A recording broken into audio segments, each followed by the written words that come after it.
mon billet, média. La presse ivoirienne entre incompétence, mercantilisme et partialité politique. Du moins, la dame qui est là, la seule parmi nous. Heureusement qu'elle est là. Merci d'être là. Merci pour les relations pour elle. Et merci aussi chacun de tous nos invités. Dire que je suis là avec une forte délégation de notre mouvement Société civile africaniste. Société générale adjointe de Timothée qui est le secrétaire de l'organisation, de Cassa qui est le conseil spécial. Et puis on a accompagné d'un frère d'un pays AIS, on va dire quand même, qui est de passage à Côte d'Ivoire, il est journaliste. Il est de passage. Ça lui permettra quand il entrera chez lui de témoigner de la vitalité, de l'alassanisme, de l'évolutionnisme et de l'africanisme.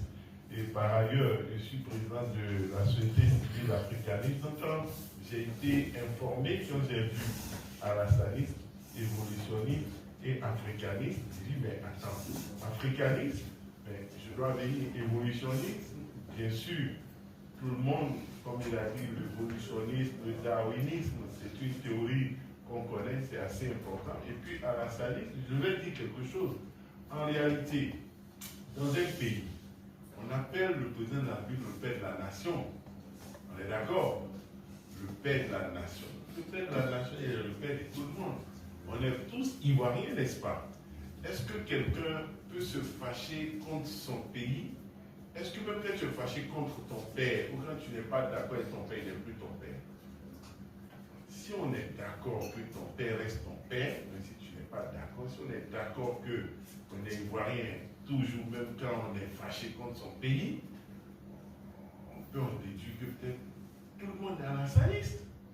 En France, Macron est le père de la nation, même les opposants sont des macronistes. Même ici, là, les PPAC, ils sont alassanistes. Donc on est tous alassanistes parce que le président de la République est le père de la nation. La presse ivoirienne tout comme le milieu politique, est touchée par deux fléaux qui gangrènent le pays.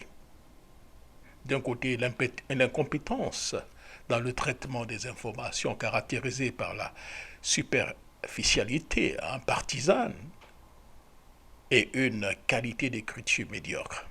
De l'autre côté, le mercantilisme journalistique ou la recherche du gain facile et des relations qui conviennent avec des politiciens en particulier, ceux du RHDP, prennent le pas sur l'intégrité et l'impartialité. Dans ce contexte, il convient, je dirais qu'il devient nécessaire de questionner qui défend réellement les intérêts du peuple. L'incompétence dans le traitement donc, des informations est un problème majeur auquel est confrontée la presse ivoirienne. Les journalistes se contentent souvent d'une approche superficielle et partisane, manquant donc d'analyse approfondie, d'analyse approfondie et de rigueur dans leur reportage. De plus, la qualité d'écriture laisse souvent à désirer, ce qui contribue à la dégradation et à la crédibilité et de la confiance du public envers donc, les médias. Il est regrettable de constater que certains individus non journalistes peuvent parfois s'exprimer et écrire de manière plus compétente que certains professionnels de la presse. Néanmoins, il convient de mentionner quelques noms qui se distinguent dans leur professionnalisme et dans leur engagement envers le journalisme de qualité. Des journalistes tels que Abiba Dambélé, Ali Diarra-Souba, André Sylvain Collant, Assalé Timoko Antoine, Denis Cazion et Rachid Guestran, et bien d'autres que je n'ai pas mentionnés, méritent donc une mention spéciale pour leur contribution positive dans la profession journalistique en Côte d'Ivoire. Le mercantilisme journalistique est un autre problème préoccupant qui affecte donc la presse ivoirienne. Les journalistes sont souvent motivés par la recherche du gain facile et des relations privilégiées avec des hommes politiques, notamment ceux du RHDP qui détiennent une partie importante des ressources financières de l'État, pour ne pas dire la grande majorité. Cette situation crée un environnement où certains journalistes peuvent se permettre de dire « tu sais qui je suis » en se référant à leur influence ou à leur position économique dans les débats de société. Il est rarement de constater que de nombreux journalistes se sont transformés en véritables clubs de soutien au président Alassane Ouattara, que je peux considérer le CSO, se battant pour obtenir des audiences et accéder à la tête des syndicats des journalistes et autres. Dans ce contexte, la question se pose, qui défend véritablement les intérêts du peuple ivoirien? L'intérêt général et la nécessité de servir les citoyens sont souvent relégués au second plan au profit d'intérêts personnels et de jeux de pouvoir. Il est primordial de se rappeler aux journalistes leur rôle essentiel dans la société démocratique, celui de défenseur des libertés d'expression, de garant de l'information impartiale, de contre-pouvoir face aux détenteurs du pouvoir. Il est nécessaire de promouvoir une presse professionnelle, responsable et indépendante, qui veille à informer objectivement le public, à analyser donc les faits de manière critique et à tenir donc des dirigeants politiques responsables de leurs actes. Les journalistes ont leur rôle essentiel à jouer dans la promotion donc d'une société démocratique, en éclairant donc les citoyens et en favorisant les débats publics constructifs.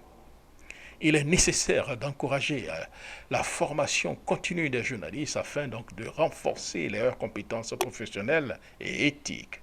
Les médias doivent également promouvoir la diversité d'opinions et offrir un espace d'équilibre, un espace, j'allais dire, équilibré pour les différentes voies politiques afin de garantir une couverture médiatique équitable et impartiale. Il est temps de remettre la question des pratiques déviantes qui ont pris racine dans le passage médiatique ivoirien.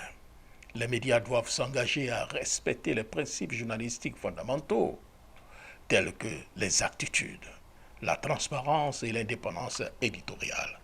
Les journalistes doivent se rappeler qu'ils ont une responsabilité envers le public et qu'ils sont des gardiens de l'information. Le public doit également jouer dans son rôle actif en exigeant une presse de qualité et en faisant preuve de discernement dans la consommation des informations.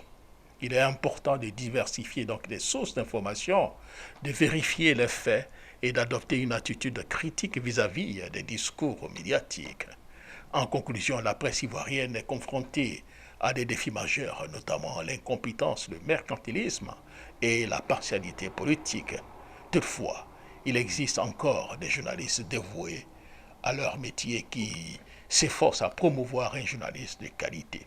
Il est impératif, donc, chers amis, de soutenir ces professionnels et de travailler ensemble pour renforcer l'indépendance des médias, la responsabilité journalistique et la transparence de l'information. C'est ainsi que donc, la presse pourra réellement jouer son rôle crucial dans la société ivoirienne et contribuer à la consolidation de la démocratie et du bien-être de la population. C'était donc mon billet, Jacques Roger. Merci.